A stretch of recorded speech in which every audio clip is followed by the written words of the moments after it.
നമ്മൾ ഒരു കൂട്ടം എംപിമാരെ തെരഞ്ഞെടുത്തു. ഇത് പുതിയ സർക്കാർ രൂപീകരിക്കുന്നതിന് വേണ്ടിയാണ്.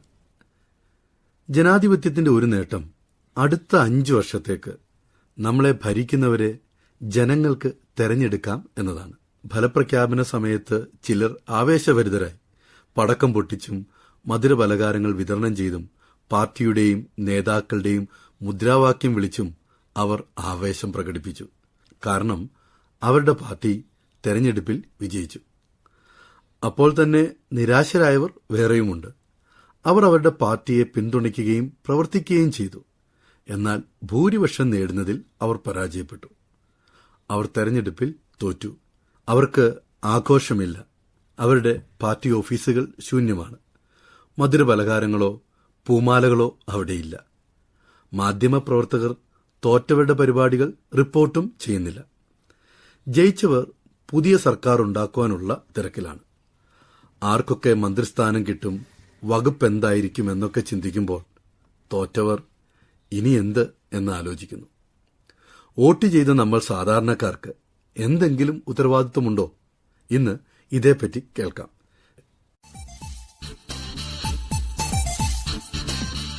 തെരഞ്ഞെടുപ്പ് പ്രചരണ വേളയിൽ എല്ലാ പാർട്ടികളും ജനങ്ങളിൽ നിന്ന് വോട്ട് പിടിക്കാൻ പരമാവധി ശ്രമിച്ചിരുന്നു.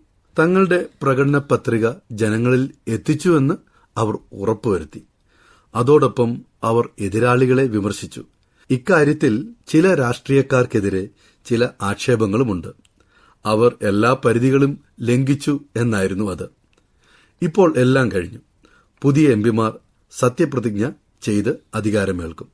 ഇത് വിജയിച്ച പാർട്ടിയും അംഗങ്ങളും ആഘോഷിക്കുമ്പോൾ തന്നെ തോറ്റ പാർട്ടിയും അവരുടെ അനുയായികളും എന്തു ചെയ്യും? പാർലമെന്റിലും രാജ്യത്തും അവർ പ്രതിപക്ഷമായി മാറും. അടുത്ത 5 വർഷവും അവരാണ് പ്രതിപക്ഷം. അവർക്കും നമ്മുടെ നാടിനോട് ഉത്തരവാദിത്തമുണ്ട്. ശരിയാണ്. പ്രതിപക്ഷത്തിനും നമ്മുടെ നാടിനോട്, ജനങ്ങളോട് ഉത്തരവാദിത്തമുണ്ട്. ജനാധിപത്യത്തിന്റെ ഏറ്റവും വലിയ ഗുണമെന്ന് പറയുന്നത് ഭരിക്കുന്നവരോട് വിയോജിക്കാനുള്ള അധികാരം ആളുകൾക്കുണ്ട് എന്നതാണ്. ജനാധിപത്യമില്ലാത്ത സ്ഥലത്ത് അധികാരികളുടെ ഒരു തീരുമാനത്തിനെതിരെയോ അവരുടെ ഒരു പോളിസിക്കെതിരെയോ പ്രതികരിക്കുവാൻ ആളുകൾക്ക് സ്വാതന്ത്ര്യമില്ല. രാജഭരണമുള്ള സ്ഥലത്ത് രാജാവ് എന്തെങ്കിലും ഒരു കാര്യം ചെയ്താൽ, അതിൽ എന്തെങ്കിലും തെറ്റുണ്ടെങ്കിൽ അത് ചൂണ്ടിക്കാണിക്കാൻ അവിടെയുള്ള ജനങ്ങൾക്ക് അവകാശമില്ല, അധികാരമില്ല. അതവർ ചെയ്താൽ അത് അപകടവുമാണ്. അതുകൊണ്ടാണല്ലോ ഒരു രാജാവ് നഗ്നനായിരുന്നിട്ട് പോലും ആരും അതിനെക്കുറിച്ച് പറയാൻ ധൈര്യപ്പെട്ടില്ല. അതുകൊണ്ടാണ് അവസാനം ഒരു ചെറിയ കുട്ടിക്ക് രാജാവ് നഗ്നനാണ് എന്ന് പറയേണ്ടി വന്നത്. കാരണം ആ കുട്ടിക്ക് അതിൻ്റെ പരിണിത ഫലങ്ങളെക്കുറിച്ച് അറിയില്ലായിരുന്നു. ഒരു കുട്ടി രാജാവ് നഗ്നനാണെന്ന് വിളിച്ചു പറഞ്ഞു. എല്ലാവർക്കും അറിയാവുന്ന കാര്യം മുഖത്ത് നോക്കി പറയാൻ ആളുകൾക്ക് ധൈര്യമില്ലാത്ത അവസ്ഥ. അത് ജനാധിപത്യത്തിലില്ല. ജനാധിപത്യത്തിൽ ആര് തെറ്റ് ചെയ്താലും അതിനോട് വിയോജിക്കുവാനും അതിനോട് എതിർപ്പ് പ്രകടിപ്പിക്കുവാനുമുള്ള അധികാരം എല്ലാവർക്കുമുണ്ട്.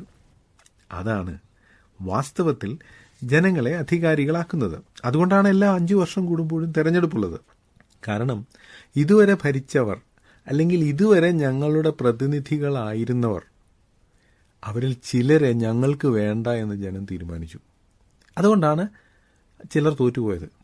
ഇനി ഞങ്ങൾ ഈ ഒരാൾക്ക് അവസരം കൊടുക്കുന്നു. അതുകൊണ്ടാണ് വേറെ ചില പുതുമുഖങ്ങൾ ജയിച്ചത്. ഇത് ജനാധിപത്യത്തിൻ്റെ ശക്തിയാണ്. തിരഞ്ഞെടുപ്പിൽ എല്ലാ പ്രാവശ്യവും ഏതെങ്കിലുമൊക്കെ പാർട്ടി ജയിക്കും, ചില പാർട്ടികൾ തോൽക്കും. അത് സ്വാഭാവികം. പക്ഷേ ഇലക്ഷൻ്റെ ഫലം വന്നു കഴിഞ്ഞ് നമുക്കൊരു സർക്കാർ ഉണ്ടാകുമ്പോൾ ഇന്ത്യയിലെ ജനങ്ങളാണ് അഭിനന്ദിക്കപ്പെടേണ്ടത്. കാരണം അവർ അവരുടെ സമ്മതിദാന അവകാശം ഉപയോഗിച്ചു. അത് മുഖാന്തരം ഒരു സർക്കാരുണ്ടായി. ഭരണകക്ഷിക്ക് അവരുടെ പദവികളും ഉത്തരവാദിത്വവും അറിയാം. എന്നാൽ പ്രതിപക്ഷത്തിന്റെ കാര്യമോ? ഒരു പൊതുധാരണ അനുസരിച്ച് പൊതുവെ പ്രതിപക്ഷത്തിന്റെ കടമ ഭരണകക്ഷി ചെയ്യുന്നതോ ആസൂത്രണം ചെയ്യുന്നതോ ആയ എന്തിനേയും എതിർക്കുകയും വിമർശിക്കുകയും ചെയ്യുക എന്നതാണ്. ഈ നിലപാട് ഭരണപക്ഷത്തിന് പ്രതിപക്ഷത്തോടുള്ള നിസ്സഹകരണ മനോഭാവം ഉണ്ടാക്കുന്നു. ഇതെല്ലാ വിഷയങ്ങളിലും ഗവൺമെന്റും പ്രതിപക്ഷവും തമ്മിലുള്ള പല ഏറ്റുമുട്ടലുകൾക്ക് കാരണമാകുന്നു. രാഷ്ട്രീയ പാർട്ടികളെയും അതിന്റെ നേതാക്കളെയും വിമർശിക്കുന്നതിന് മുമ്പ് നമുക്ക് നമ്മുടെ മനോഭാവം കൂടി നോക്കാം. പ്രതിപക്ഷം ഞങ്ങളുടെ എതിരായി നിന്ന പാർട്ടി ആയതുകൊണ്ട് അവർ ചെയ്യുന്നതെല്ലാം തെറ്റ് എന്ന ഒരു മനോഭാവത്തോടുകൂടി എതിർക്കുന്നതിന് പകരം ഇവർ ചെയ്യുന്നതിൽ നാടിന് ദോഷമുള്ള കാര്യങ്ങളുണ്ടെങ്കിൽ അതിനെ എതിർക്കുകയും നാടിന് ഗുണമുള്ള കാര്യങ്ങളുണ്ടെങ്കിൽ അതിനെ പിന്തുണയ്ക്കുകയുമാണ് വേണ്ടത്. ഈ സമയത്ത് തന്നെ ചില രാജ്യങ്ങളിൽ യുദ്ധം നടക്കുന്നുണ്ടല്ലോ. ആ യുദ്ധത്തിൽ ചില രാജ്യങ്ങളിലെങ്കിലും ജനാധിപത്യമുണ്ട്. യുദ്ധസമയത്ത് ഈ ജനാധിപത്യ രാജ്യങ്ങളിൽ പ്രതിപക്ഷവും ഭരണപക്ഷവും ഒന്നാകും. കാരണം അവർക്കൊരു പൊതുശത്രുവുണ്ട്. അതുകൊണ്ടാണല്ലോ ആ രാജ്യം യുദ്ധത്തിലേർപ്പെടുന്നത്. അപ്പോൾ നമ്മുടെ നാട്ടിലും ചില പൊതുശത്രുക്കളുണ്ട്. അത് നാട്ടിന് പുറത്തുനിന്നുമുണ്ട്, നാടിനകത്തു നിന്നുമുണ്ട്. അത്തരം പൊതുശത്രുക്കളെ നേരിടാൻ പ്രതിപക്ഷവും ഭരണപക്ഷവും ഒന്നാകണം. അതുപോലെ തന്നെ നമുക്ക് അനുകൂലമായ ചില കാര്യങ്ങൾ അതിനുവേണ്ടിയും പ്രതിപക്ഷവും ഭരണപക്ഷവും ഒന്നാകണം. പരസ്പരം ശത്രുക്കളെപ്പോലെ പെരുമാറിയാൽ അത് വളരെ ബാലിശമായിരിക്കും. അങ്ങനെ പെരുമാറുന്നത് കുഞ്ഞുകുട്ടികളല്ലേ. നമ്മുടെ പിന്തുണയില്ലാതെ തെരഞ്ഞെടുപ്പിൽ ജയിച്ചവരോട് നമ്മുടെ മനോഭാവം എന്തായിരിക്കണം? നിങ്ങളുടെ നിയോജകമണ്ഡലത്തിൽ നിന്ന് ഒരു പാർലമെന്റ് അംഗം തെരഞ്ഞെടുക്കപ്പെടുമ്പോൾ അദ്ദേഹം മണ്ഡലത്തിലെ എല്ലാ ജനങ്ങളെയും പ്രതിനിധീകരിക്കുന്നു. പകുതിയോളം വോട്ടർമാരും അദ്ദേഹത്തിന് വോട്ട് ചെയ്തിട്ടില്ല.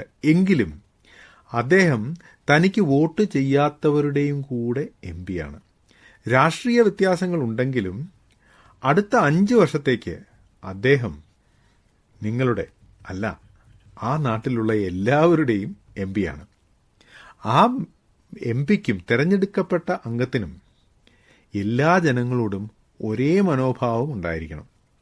തെരഞ്ഞെടുപ്പ് കാലത്ത് തന്നെ പിന്തുണയ്ക്കാത്ത ജനങ്ങളെയും അദ്ദേഹം പാർലമെന്റിൽ പ്രതിനിധീകരിക്കണം. ഇതേക്കുറിച്ച് ചിലർ പറയുന്നത് നമുക്ക് കേൾക്കാം. ഇപ്പോൾ ഏറ്റവും കൂടുതലുള്ളതെന്ന് പറഞ്ഞാൽ ഈ എന്താ പറയുക, അന്ധമായ രാഷ്ട്രീയക്കാരാണ്. രാഷ്ട്രീയം മനസ്സിൽ വെച്ച് നടക്കുന്നവരാണ്. വ്യക്തിബന്ധങ്ങൾക്ക് താല്പര്യമില്ലാത്തതാണ് ഇന്നത്തെ സമൂഹത്തിൽ. പക്ഷേ ഇപ്പം മാറി വരുന്ന ജനറേഷൻ അതൊന്നും ഇല്ല കേട്ടോ. ഇപ്പം നിലവിലുള്ള സമൂഹം അതാണ് മാറി. ഇപ്പം പുതിയ ജനറേഷനൊന്നും രാഷ്ട്രീയത്തിനോട് വലിയ താല്പര്യമൊന്നും ഇല്ലാത്തവരാണ്. ഈ സമയത്തുള്ളവർ അന്ധമായ രാഷ്ട്രീയം കൊണ്ട് നടക്കുന്നവരാണ്.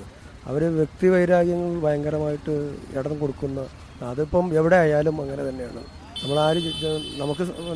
നമുക്കൊരു രാഷ്ട്രീയം ഉണ്ടെങ്കിലും ഫാസ്റ്റ് ഈസ് ഫാസ്റ്റ് ആണല്ലോ. ജയിച്ചത് ആരാണെങ്കിലും അയാളുടെ ആണ് ജനവിധി. അയാൾ അത് മാനിക്കുക എന്നുള്ളതാണ് നമുക്കുള്ളത്. നമുക്ക് അയാളോട് യാതൊരു വിരോധവും തോന്നേണ്ട കാര്യമില്ല. നമ്മൾ വോട്ട് ചെയ്ത ആളിന് അത്ര അർഹതയില്ലായിരുന്നു എന്ന് നമ്മൾ കരുതും. കുറച്ചുകൂടെ ജനസമ്മതൻ മറ്റേയാളാണെന്ന് കരുതും. അയാളോട് വിരോധം വരേണ്ട കാര്യമൊന്നുമില്ലല്ലോ നമുക്ക്. അപ്പോൾ ഈ ഒരു കാര്യം നമ്മുടെ നാട്ടിൽ അധികം പ്രാക്ടീസ് ചെയ്യുന്നില്ല. ഒരാള് നമുക്ക് രാഷ്ട്രീയമായിട്ട് വിരോധമുള്ള ഒരാളെ എപ്പോഴും ശത്രുവായിട്ട് കാണുക, ജയിച്ചാലും തോറ്റാലും. അതിനെക്കുറിച്ച് എന്താ അഭിപ്രായം? എനിക്കതിനോട് അഭിപ്രായമില്ല. ഞാൻ പറയുന്ന ഒരാൾ ജയിച്ചു കഴിഞ്ഞാൽ എല്ലാവരും അവരെ അംഗീകരിക്കാറുണ്ട്, എല്ലാ പരിപാടികൾക്കും വിളിക്കാറുണ്ട്, അവർ പങ്കെടുക്കുന്ന പ്രോഗ്രാമുകളിലൊക്കെ പങ്കെടുക്കാറുണ്ട്. അങ്ങനെ ഒരു വിരോധം ഉണ്ടെന്ന് എനിക്ക് അഭിപ്രായമില്ല. ഇങ്ങനെ ജയിച്ച ആളുകൾ അവർക്ക് വോട്ട് ചെയ്തവരോട് കൂടുതൽ പ്രതിബദ്ധത കാണിക്കുകയും മറ്റവരോട് അങ്ങനെ ചെയ്യാതിരിക്കുകയും ചെയ്യുന്ന ഒരു സാഹചര്യം ഉണ്ടോ? ഉണ്ടെങ്കിൽ അത് ശരിയാണ്. ഞാൻ അങ്ങനെ കരുതുന്നില്ല. അങ്ങനെ അവർക്ക് വേണ്ടി അടുത്ത വർക്ക് ചെയ്ത അടുത്ത പ്രവർത്തകരോട് അവർക്ക് പ്രത്യേക താല്പര്യം കാണും. പക്ഷെ ബാക്കി എല്ലാ ജനങ്ങളും ഒരുപോലെ തന്നെയാണല്ലോ അവരുടെ മുമ്പിൽ. അവരങ്ങനെ കരുതുകയുള്ളൂ. അതിന് അർഹതയുള്ളവരാണ് ജയിക്കുന്നതെന്നാണ് എൻ്റെ ഒരു തോന്നൽ. എല്ലാവരും ഒരുപോലെ തന്നെ ആയിരിക്കണം. ഞങ്ങളുടെ MP ജയിച്ചു കഴിഞ്ഞാൽ പുള്ളിക്ക് വോട്ട് ചെയ്തവർ മാത്രമല്ല, എല്ലാവർക്കും വേണ്ടിയുള്ള MP തന്നെയാണ് പുള്ളി. എല്ലാ ജനങ്ങളുടെയും MP ആയിരിക്കണം. ഇപ്പോഴത്തെ ഒരു കണക്കൂട്ടലനുസരിച്ചിട്ട് അവരും അവരെ ഭാഗത്തോട്ട് ചേരും, ജയിച്ച MP ഭാഗത്തോട്ട് ചേരും. അത്രേ ഉള്ളൂ. അങ്ങനെ ചേർന്നേ പറ്റൂ. ആ രീതിയിലാണ് ഇപ്പോഴും രാജ്യത്തിൻ്റെ പോക്ക്. അവർ ഇത്രയും നാൾ വോട്ട് ചെയ്തതും മിസ്റ്റേക്കായിട്ട് തെറ്റിദ്ധരിച്ചുമാണ് വോട്ട് ചെയ്തത്. അത് അബദ്ധം പറ്റിയാണെന്ന് അവർ മനസ്സിലാക്കി ജയിച്ച MP പോകുന്നതാണ് എൻ്റെ വിശ്വാസം. നമ്മൾ അത്രേ ഉള്ളൂ. ഇപ്പം പുതിയതായിട്ട് തിരഞ്ഞെടുക്കുന്ന MPക്ക് എന്തെങ്കിലും നമ്മുടെ വോട്ട് ചെയ്യുന്ന ആൾക്കാർക്ക്, നമ്മുടെ ജനങ്ങൾക്ക് ക്ഷേമപരമായിട്ട് എന്തൊക്കെ ചെയ്യാൻ പറ്റുമെന്നുള്ള ധാരണ വരുത്താൻ അവർക്ക് കഴിഞ്ഞ്. അവരെ പരസ്യത്തിലൂടെയും അല്ലാതെയും അവരെ പ്രവർത്തനത്തിലൂടെയും കഴിഞ്ഞുകൊണ്ട് ഇപ്പോൾ പുതിയതായിട്ട് തിരഞ്ഞെടുക്കുന്നത്. അതുകൊണ്ട് തീർച്ചയായിട്ടും ഇപ്പോൾ വോട്ട് ചെയ്യാത്തവരും അവരെ ഭാഗത്തോട്ട് ചേരും. ഇതൊരു നല്ലൊരു ഭരണരീതി ഉണ്ടാകുന്നതാണ് നമ്മളെ വിശ്വാസം. തെരഞ്ഞെടുപ്പ് ദിവസത്തിന് ഒരു ദിവസം മുമ്പ് തന്നെ തെരഞ്ഞെടുപ്പ് പ്രചാരണം അവസാനിച്ചിരുന്നു. തെരഞ്ഞെടുപ്പ് ഫലപ്രഖ്യാപനത്തിന് ശേഷം തെരഞ്ഞെടുപ്പിൽ വിജയിച്ച സ്ഥാനാർത്ഥി മണ്ഡലത്തിലെ എല്ലാ ജനങ്ങളുടെയും പ്രതിനിധിയാകും. എല്ലാ രാഷ്ട്രീയ വിഭിന്നതകളും നീക്കി വിജയിക്കുന്ന സ്ഥാനാർത്ഥിയെ നിങ്ങളുടെ പ്രതിനിധിയായി സ്വീകരിക്കേണ്ട സമയമാണിത്. പുതിയ സർക്കാരിന്റെയും പ്രധാനമന്ത്രിയുടെയും മന്ത്രിമാരുടെയും കാര്യത്തിലും ഇത് സത്യമാണ്. തെരഞ്ഞെടുപ്പിന് ശേഷം ആളുകൾക്ക് ഐക്യപ്പെടാൻ കഴിയാതെ വരുന്നതിന് ചില കാരണങ്ങളുണ്ട്. അതിന്റെ ഒരു പ്രധാന കാരണം തെരഞ്ഞെടുപ്പ് സമയത്തെ പ്രചാരണ തന്ത്രങ്ങളായിരുന്നു. ജാതി മത വ്യത്യാസങ്ങളുടെയും മറ്റ് സാമൂഹിക വിഭജനങ്ങളുടെയും അടിസ്ഥാനത്തിൽ വോട്ട് നേടാൻ രാഷ്ട്രീയ പാർട്ടികൾ ശ്രമിച്ചിട്ടുണ്ടെങ്കിൽ അത് തെരഞ്ഞെടുപ്പിന് ശേഷം പ്രതിഫലിക്കും. കാരണം തിരഞ്ഞെടുപ്പ് കഴിഞ്ഞ് പിറ്റേ ദിവസം തന്നെ ഈ വിഭിന്നതകളെല്ലാം പെട്ടെന്നങ്ങ് മറക്കാൻ ഒരുപക്ഷെ ആളുകൾക്ക് സാധിച്ചു എന്ന് വരികയില്ല. അതുകൊണ്ട് തെരഞ്ഞെടുപ്പിൽ നമ്മുടെ ദേശത്തിന്റെ വിഷയങ്ങൾ ചർച്ച ചെയ്യുകയും അതനുസരിച്ച് വോട്ട് ചെയ്യുവാൻ ആളുകളോട് ആഹ്വാനം ചെയ്യുകയും ചെയ്യണം. അല്ലാതെ ജാതിയുടെയും മതത്തിന്റെയും മറ്റ് സാമൂഹിക വിഭജനങ്ങളുടെയും പേരിൽ വോട്ട് ചോദിച്ചാൽ അതുണ്ടാക്കുന്ന മുറിവുകൾ സമൂഹത്തിൽ നിന്ന് എളുപ്പം പോവുകയില്ല. ആ മുറിവുകൾ കുറെ കാലം നിലനിൽക്കും. ഇത് വിവിധ ജനവിഭാഗങ്ങൾക്കിടയിൽ വിദ്വേഷവും സംശയവും വർദ്ധിപ്പിക്കും. ജനങ്ങൾക്ക് വേണ്ടി ജനങ്ങൾ ഭരിക്കുന്ന തരത്തിലാണ് ജനാധിപത്യം രൂപപ്പെടുത്തിയിരിക്കുന്നത്. നമ്മുടെ തെരഞ്ഞെടുപ്പ് പ്രചരണങ്ങൾ പലപ്പോഴും ജനങ്ങളെ ഭിന്നിപ്പിച്ചു കളയുന്നു. അത് ദുഃഖകരമാണ്.